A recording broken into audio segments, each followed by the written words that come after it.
You're listening to the 5-Minute Friday podcast episode of The Aligned Self. This is your host, Daniel Danovi.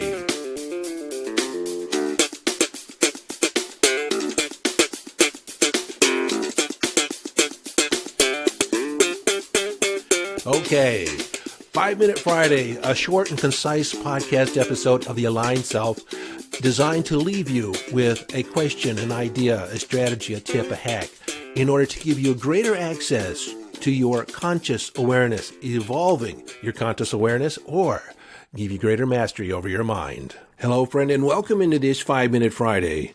Today I want to talk about how perception can alter your sense of reality. Wait. That came out of my mouth wrong. Not that it can alter your sense of reality. It does. Your perception is one of the filters that filters out what the real world is. I've said in other episodes that we don't actually interact with the real world in and of itself. We always interact with some representation of it, some interpretation of reality. And so what I want to talk to you today about is a study that occurred in 1980.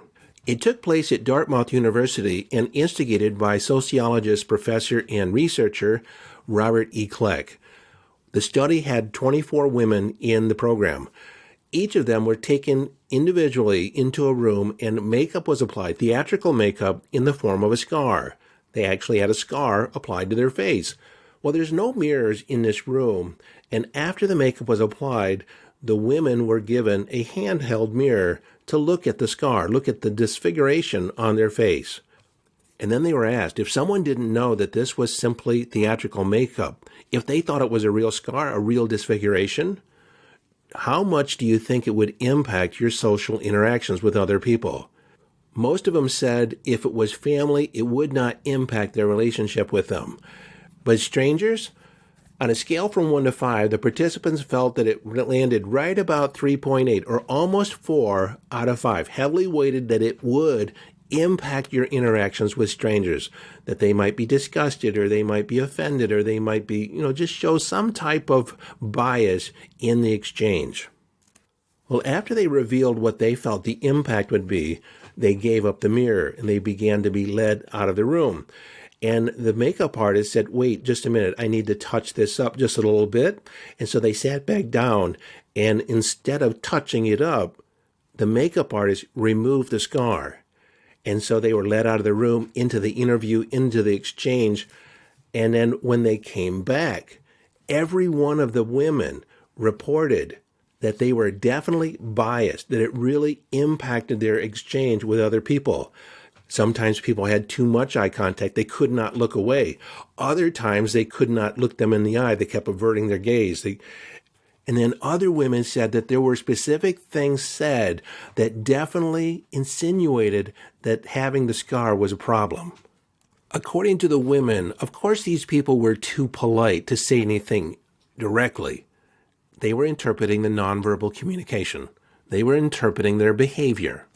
But remember, none of them actually had the scar. They just thought they had the scar. And so because of their perception, because they thought they had this disability, they began interpreting subtle clues or subtle innuendo and making it mean something that it really didn't. They had similar but different interpretations. They said that the interviewers were biased, that they were offended, that they were disgusted, all over something that was imagined. It wasn't really even there. This study just totally blew my mind when I found out about it. And this is especially relevant in today's culture, where you have the woke culture and different movements that talk about the biases and the discrimination that's going on.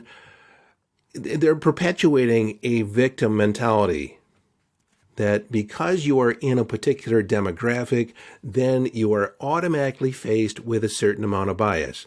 Well, this study shows that that ain't necessarily true. What it says, based on your self-perception, based on your self-identity, how you see yourself, your limitations and your liabilities, you may be projecting out onto the world that the world has a bigger issue with you than it really does. This just doesn't apply to disabilities or racism or other physical attributes. This accounts for the biggest reason why women wear makeup. Now, I'm not opposed to makeup. Someone thought I was opposed to makeup. It's just, I recognize that it's more of a presentation than the fact. But not only makeup, this also accounts for why women are the biggest customers of plastic surgery, why some women have multiple plastic surgeries. Another way of looking at this is why it's embarrassing if you know you have a stain on your shirt or on your pants, or if you have a zit on your forehead or on your nose. When you think everyone's looking at it, you think everyone's considering it. Yet, if you didn't realize you had a stain on your clothes or on your blouse, and you weren't aware that you had a zit on your face, it doesn't bother you. You don't see the change in behavior in other people unless you think you have an issue. The question I want to leave you with, in considering this study, where are you projecting on the world?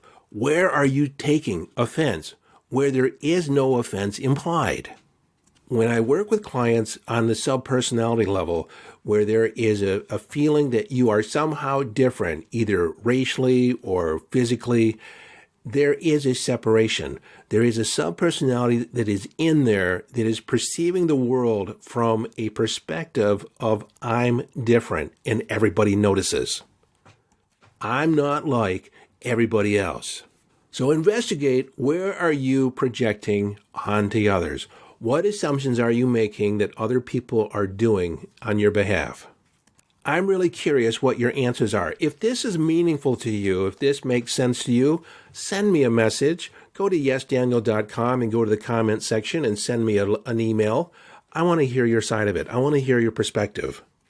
So I'm going to thank you in advance. Until next time, this is your friend and host, Daniel Denovi, urging you to follow your bliss.